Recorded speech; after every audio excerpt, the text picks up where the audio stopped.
OROP revision व बकाया भुगतान की घोषणा राष्ट्रपति महोदया के द्वारा ही होनी चाहिए।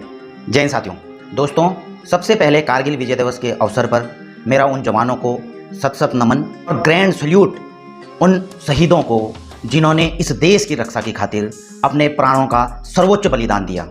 और दोस्तों, आपसे भी रिक्वेस्ट है कि कमेंट बॉक्स में कमेंट लिखकर अपनी तरफ से भी उन वीर जवानों को जिन्होंने सर्वोच्च बलिदान दिया है इस देश के लिए अपनी श्रद्धांजलि अर्पित करें।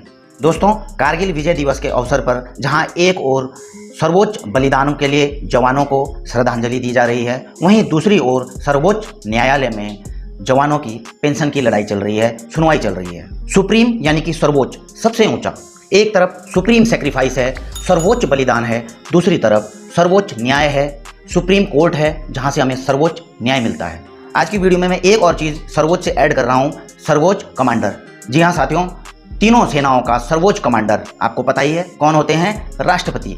और आप सभी को पता है हाल ही में चुनी गई हैं हमारे देश की राष्ट्रपति महोदया द्रौपदी मुर्मू जी। राष्ट्रपति जी ने कारगिल विजय दिवस के मौके पर ट्विटर पर एक ट्वीट किया जिसमें लिखा है, कारगिल विजय दिवस हमारे सशस्त्र बलों की असाधारण वीरता, पराक्रम और दृढ़ संकल्प का प्रतीक है। भारत माता की रक्षा के लिए अपने प्राण निछावर करने वाले सभी वीर सैनिकों को मैं नमन करती हूँ। सभी देशवासी उनके और उनके परिवारजनों के प्रति सदैव ऋणी रहेंगे। जय हिंद। तो दोस्तों, राष्ट्रपति जी ने अपना यह संदेश ट्विटर के माध्यम से दिया। इसमें कई ट्वीट किए गए, कुछ हमारे सैनिक भाइयों ने भी इस पर ट्वीट किया OROP के संबंध में, वो मैं आपको दिखा देता हूँ। एक राजेंद्र शुक्ला, रिटायर्ड कर्नल साहब हैं कोई, इन्होंने ट्वीट किया, आदरणीय राष्ट्रपति महोदया, मुझे विश्वास है कि आप सुप्रीम कमांडर होने के नाते वो कर जाएंगी भारतीय सशस्त्र सेनाओं के लिए जो पिछले 70 सालों में नहीं हुआ। @नरेंद्र मोदी। OROP रिवीजन व बकाया भुगतान की घोषणा राष्ट्रपति महोदया के द्वारा ही होनी चाहिए। यह ट्वीट कर्नल साहब ने राष्ट्रपति जी के ट्वीट के रिप्लाई में किया। अगला ट्वीट मैं आपको दिखाता हूँ, श्री कुमार के जी हैं, उन्होंने लिखा, congratulation as 15th president of India, my request for early implementation of OROP 2 with effect from 1 July 2019 and higher military service pay to JCO and ORs to boost up the moral of JCO and ORs on the occasion of Kargil victory day. इन्होंने लिखा, उनको बधाइयाँ दी सबसे पहले president of India को, और उन्होंने request की कि जल्दी से जल्दी OROP 2 को जो है लागू किया जाए, जो कि 1 जुलाई 2019 से पेंडिंग है। इसके अलावा जो जवान सैन्य सेवारत हैं उनके लिए भी जो है JCO और ORs के लिए उन्होंने हायर मिलिट्री सर्विस पे के लिए रिक्वेस्ट की।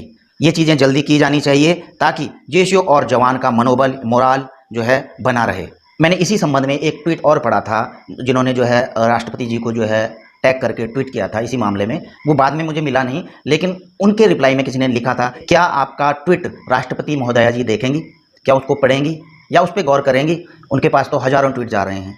तो दोस्तों, मैं उनके लिए और ऐसी सोच रखने वालों के लिए केवल एक चीज़ कहना चाहता हूँ। जब रामचंद्र जी सीता माता की खोज में लंका जा रहे थे, समंदर पर पुल बनाया जा रहा था वानरों के द्वारा, बड़े बड़े पत्थर और पेड़ उसमें डाले जा रहे थे पुल के लिए, तो एक छोटी सी गिलहरी भी जो है अपने मुंह में छोटे छोटे रेत के कण, छोटे छोटे पत्थर के कण लेकर उसमें डाल रही थी। इसको देखकर कुछ वानर जो है उसकी हंसी उड़ाते हैं, मजाक उड़ाते हैं कि भाई ये क्या कर रही है, हट जा यहाँ से, नहीं तो पत्थर या तेरे ऊपर गिर जाएगा, तुम्हारे इस रेत को डालने से कुछ नहीं होगा। पर गिलहरी रोते हुए श्री रामचंद्र के पास गई और इस बारे में बताया। तो श्री रामचंद्र जी ने वानरों को इकट्ठा किया और उन्हें यह बताया कि जो पत्थर और पेड़ आप नदी में डाल रहे हैं, अगर जो है यह गिलहरी उसमें छोटे छोटे रेत के कण डालेगी नहीं तो वो आपस में इधर उधर फैल जाएंगे और बिखर जाएंगे, जिससे आपका पुल तैयार नहीं हो पाएगा। तो इस छोटी सी गिलहरी का भी आप लोगों के बराबर ही पूरा योगदान है पुल को बनाने में। तो दोस्तों, कार्य में चाहे छोटा चाहे बड़ा कोई भी अपना जो है योगदान दे रहा है तो उसकी अपनी इम्पोर्टेंस है, उसका अपना महत्व है। उसको जो है डिमोरलाइज ना करके, उसका मनोबल ना गिरा करके उसका मनोबल बढ़ाना चाहिए। इसी को संगठन कहते हैं और संगठन की ताकत कहते हैं। तो दोस्तों, आप सभी से रिक्वेस्ट है कि वीडियो को ज़्यादा से ज़्यादा लाइक करके ज़्यादा से ज़्यादा शेयर करें, ताकि सभी पूर्व सैनिकों की मांग, उनकी आवाज़ मेरे चैनल के माध्यम से सरकार के पास तक जाए, रक्षा मंत्रालय के पास जाए और वो पूर्व सैनिकों की मांग को जल्दी से जल्दी इम्प्लीमेंट करें। आज के लिए बस इतना ही, जल्द मिलेंगे। जय हिंद, वंदे मातरम।